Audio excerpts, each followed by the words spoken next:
The flight from Denver landed 40 minutes early. That almost never happens. I've been doing regional sales for 11 years, and I can count on one hand the number of times my flight touched down ahead of schedule. But that Thursday in October, some tailwind out of the Rockies pushed us in fast, and by 2:40 in the afternoon I was already pulling my carry-on through baggage claim at the regional airport, 47 miles from home. My original plan was to grab dinner near the airport, kill time, and drive back around 7. That was the plan I'd told my wife, Pamela. That was the plan she expected. Instead, I called her from the car and said I'd be home by 4. She didn't pick up.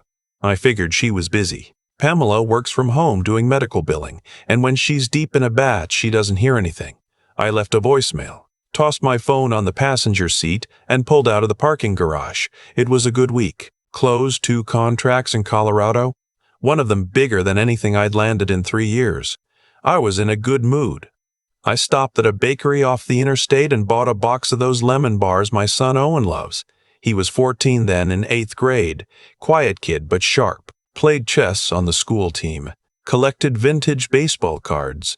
The kind of kid who'd rather spend the Saturday afternoon reorganizing his card binders than playing video games, which I respected more than I ever told him. I pulled into our neighborhood around 4:15. The house looked normal. Pamela's car was in the driveway. I parked behind it, grabbed my bag and the bakery box, and walked in through the garage. She was sitting at the kitchen table with her laptop open. She looked up when I came in, and the expression on her face was, I don't have a better word for it than adjusting. Like she was recalibrating something. You said 7, she said. Flight came in early. Tried to call. I set the lemon bars on the counter. Where's Owen? She closed the laptop. He's at a program. What program? I told you about it. The Ridgecrest Youth Development Program. Out past Millhaven. I had no memory of that conversation. I told her so. You were distracted. You're always distracted when you get back from a trip. She stood up and moved to the sink. It's a 30-day residential program. They focus on discipline, structure, outdoor work. His grades were slipping, remember? His attitude at home. I thought it would be good for him. I stood there in my coat holding my bag. 30 days? You enrolled our son in a 30-day program without telling me. I told you, Pamela. I have no memory of agreeing to that. She turned on the faucet and started rinsing a coffee mug that didn't need rinsing. You signed the consent form. I sign a lot of things you put in front of me. What exactly did I sign? She didn't answer that. I pulled out my phone and started searching for Ridgecrest Youth Development Program. There were 2 results. One was a sparse website with stock photos of teenagers hiking and a paragraph about character formation through purposeful work and community accountability. The other was a forum post from 3 years ago asking if anyone had heard of a program by that name in the Millhaven area. Nobody had responded. No Better Business Bureau listing. No state licensing information. No address beyond rural Millhaven County. I asked Pamela for the address. She told me I was overreacting. She told me it came highly recommended by someone from her church, small group. She told me Owen had been struggling and she was trying to help him. She said all of this to the coffee mug. I asked for the address again. She went to the bedroom. She came back with a folder and handed it to me. Inside was a brochure printed on regular copy paper, the kind you fold yourself, a consent form with my signature on it, and a single sheet with an address on County Road 14, about 22 miles outside of Millhaven. I looked at my signature. I recognized the pen. It was the blue ballpoint she keeps on her side of the bed. I sign things she leaves on the nightstand sometimes. Insurance stuff, school forms, whatever needs a signature. I don't always read them first. I know that's on me. I know it. I was back in my car in 4 minutes. The county road wasn't on the main GPS. I had to switch to satellite view to find the turn. The last 7 miles were unpaved, hard-packed dirt and gravel, the kind that throws dust up into the wheel wells. I passed 2 locked gates with no signage before I found the right entrance. There was a small wooden sign that said, Reed-Geschest in hand-painted letters, a padlock on the gate, but the gate was standing open. I drove in. The property was large. There was a main building, cinder block, flat roof, looked like it might have been a farm supply warehouse at some point, and behind it, about 200 yards back, a series of long, low structures with corrugated metal roofing. Greenhouses. 4 of them, lined up like train cars. A man came out of the main building before I got out of my car, late 50s, canvas work jacket, the kind of face that hasn't smiled in a while. Programs closed to visitors, he said. Drop-offs and pickups are by appointment only. I'm here for my son, Owen. He's 14. I know who Owen is. You're not on the authorized pickup list for this week. I'm his father. Sir, when families enroll a child in our program, they agree to a communications protocol. Unannounced visits disrupt the therapeutic process and, where is he? The man looked at me for a moment. Then he looked past me at my car. I don't know what he was calculating. I didn't wait to find out. I walked around him toward the greenhouses. He said something behind me. I kept walking. The first greenhouse was empty. The second one was locked from the outside with a sliding bolt. I knocked on the corrugated panel and said Owen's name. I heard shuffling inside. I slid the bolt and pulled the door open. The heat hit me first. It was October, maybe 60 degrees outside, but inside that structure it had to be 90. There were rows of raised planting beds running the length of the building, and between the rows there were kids, 8 of them that I could count, ranging in age from maybe 11 to 16. They were pulling weeds, turning soil, hauling buckets of water from a barrel at the far end. No adult supervision inside. No ventilation that I could see beyond a single box fan sitting on a crate near the door, not even plugged in. Every one of them looked up when I came in. Owen was in the 3rd row from the left. He was on his knees with his hands in the dirt. He had a red bandana tied around his head. When I walked toward him, he didn't recognize me right away. That took a second that I will never forget as long as I live. That 1 second where my own son looked at a man walking toward him and didn't know his own father's face. Then he did. He stood up so fast, he knocked his water cup over. I got to him and put both hands on his face. His lips were cracked. His eyes had shadows under them that I hadn't seen on him before. He felt lighter than he should have. Dad. His voice broke on that one word. I've got you. Dad, they told us. They said our parents authorized an extended stay. They said you and Mom both agreed I'd be here until spring. You're coming home right now. They took our phones. He gripped my sleeve. They said contact with family disrupted the formation process. They said... He stopped. He was trying not to cry in front of the other kids, I think. He was 14 and it mattered to him. I didn't know who to tell. I looked around at the other children. One boy near the back, 11 or 12, small for his age, had stopped working and was watching us with an expression I can only describe as careful hope. The look of someone who wants something badly enough that they're afraid to want it too much. I told Owen to stay next to me. The man in the canvas jacket was waiting outside with a second man, younger, arms crossed. Your son is enrolled through a binding agreement, canvas jacket said. Removing him without authorization from both custodial parents constitutes a breach of that agreement. We've had situations like this before. The courts have consistently. Are those children being paid for their labor? He stopped. They're pulling weeds and hauling water in a 90-degree greenhouse. Are they receiving any compensation? Is that part of the therapeutic process? The work component is integral to character development. How many of them have extended stays that their parents didn't agree to? He looked at the younger man.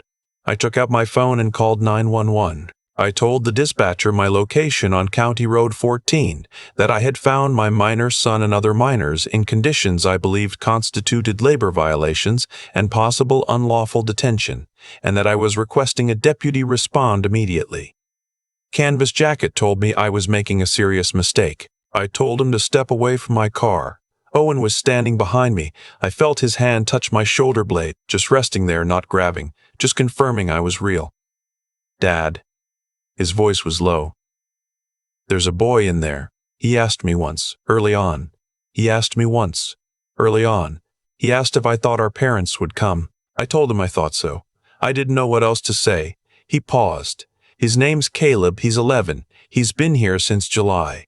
Since July. It was October. I went back into the greenhouse. I found Caleb. He was sitting on an overturned bucket near the back, arms on his knees. When I crouched down in front of him and asked if his parents knew he was still here, he looked at the floor and said his mom thought he was coming home 2 months ago.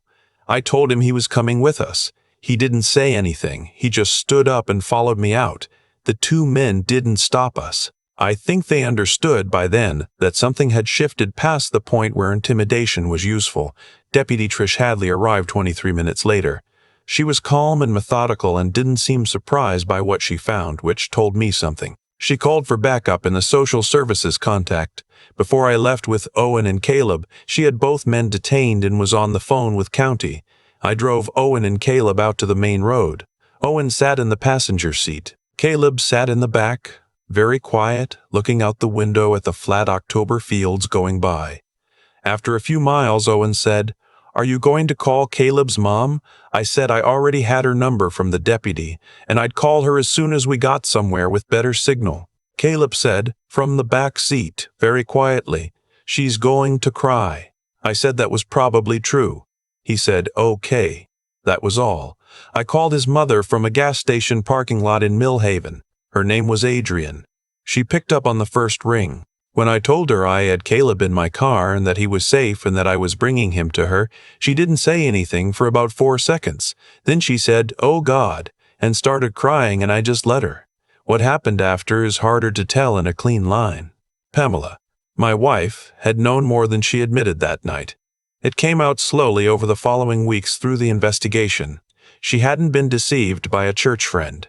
She had been in contact with the program director, a man named Forsyth, for almost 3 months before Owen was enrolled. There was a referral structure. Families who brought in enrollees received a fee reduction on future services, which meant Pamela was already considering enrolling Owen's younger sister the following year. I don't have the words for what it felt like to learn that. I'm not sure I've found them yet. The program was shut down. State investigators found 9 children on the property. 3 of them had been there longer than their parents had authorized. All of the children showed signs of nutritional deficiency. The labor conditions were referred to the county district attorney. Forsyth and his associate were charged with multiple counts, including child labor violations, unlawful restraint of a minor, and fraud. Both are currently awaiting trial. Pamela was charged with child endangerment. She pled to a lesser charge and received 3 years of supervised probation. She lost custody. Both children are with me. I'm not going to tell you I handled all of that with any particular grace. I didn't. There were weeks that first winter where I was operating on 4 hours of sleep and an amount of coffee that I'm sure shortened my life in some measurable way. I had to figure out school pickups and dinner and bedtime routines and how to answer questions my daughter asked that I didn't have good answers for. Owen didn't talk much about what happened at first. He went back to his chess team. He reorganized all his card binders. He started eating everything in the refrigerator, which I took as a good sign. About 6 weeks after I brought him home, we were raking leaves in the backyard on a Saturday. Just the 2 of us. He raked for a while and then he stopped and looked at the pile and said, "I kept thinking you'd find out somehow. I kept thinking the truck would break down or something." I asked him what he meant. He said, "Something would go wrong for you and then you'd come home early and you'd find out." I just kept waiting for something to go wrong. He picked up his rake again. "I know that doesn't make sense." I told him it made complete sense. Caleb and his mother, Adrian, sent a card at Christmas. He's doing okay. He's in 6th grade. He joined a swim team. The Ridgecrest program's website is gone now. The property on County Road 14 has a for sale sign on it. Last time I drove past it, both greenhouse doors were standing open, and there was nothing growing inside. I've thought a lot about what the program's brochure said: purposeful work and community accountability. I've thought about how close that sounds to something a reasonable person would want for a struggling kid. I've thought about how easily I sign things left on a nightstand. I've thought about the look on that boy Caleb's face when I walked back into the greenhouse and told him he was coming with us. What I know now, what I'd tell any parent, is this: if a program won't let you visit unannounced, that's not a rule, that's a warning. If the only address they give you is a county road with no signage, that's not rural simplicity. That's distance from accountability. If your gut says something is wrong and someone who loves you says you're overreacting, trust your gut. My flight landed 40 minutes early. I have thought about that tailwind every single day since. I've spent a lot of time since then thinking about cause and effect, not in any abstract way, just the plain mechanics of how one thing leads to another, and how the chain you don't notice is usually the one that matters most. I sign forms on a nightstand without reading them. That's where it started. Not with Pamela's decision, not with Forsyth's operation, not with the locked greenhouse door. With me, half asleep, trusting that nothing in my own house required my full attention. I handed my trust over without checking whether it had been earned, and someone used that trust as a tool. That's not a comfortable thing to sit with, but I think sitting with it is the only honest thing to do. What I've come to understand is that integrity isn't just about what you do when things are hard. It's about what you do before things get hard, the small choices that nobody's watching, the forms you actually read, the questions you ask even when asking them creates friction. Pamela made her choices. Forsyth made his. But I also made mine, over and over, every time I chose convenience over attention. The consequences landed on Owen. That's the part I'll carry.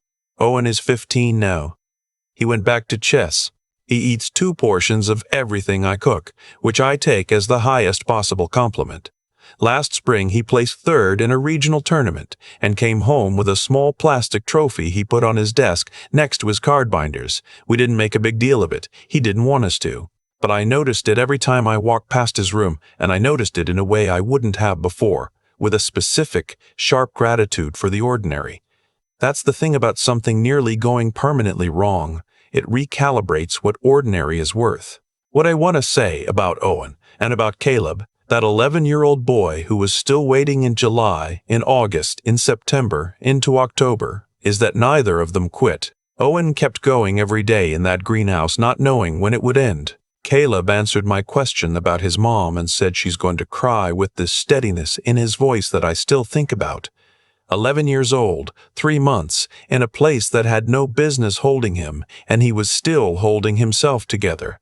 That kind of endurance doesn't come from nowhere. It comes from somewhere deep in a person's character that the people around them either help build or try to tear down. What I know is that resilience isn't loud. It doesn't announce itself. It just keeps showing up. Owen kept showing up. Caleb kept showing up. And I think the least I can do, the least any of us can do, is make sure the people in our care never have to spend that kind of endurance just trying to get back to where they should have been all along. If something feels wrong, it usually is. Not always, but usually. And the cost of asking a hard question is almost always lower than the cost of not asking it. I signed a form I didn't read, and my son ended up locked in a greenhouse in October. I asked one hard question in a driveway and it ended. Forsyth's operation. The math on that is not complicated. 40 minutes of tailwind out of Denver. That's all the margin there was. I don't take margins for granted anymore.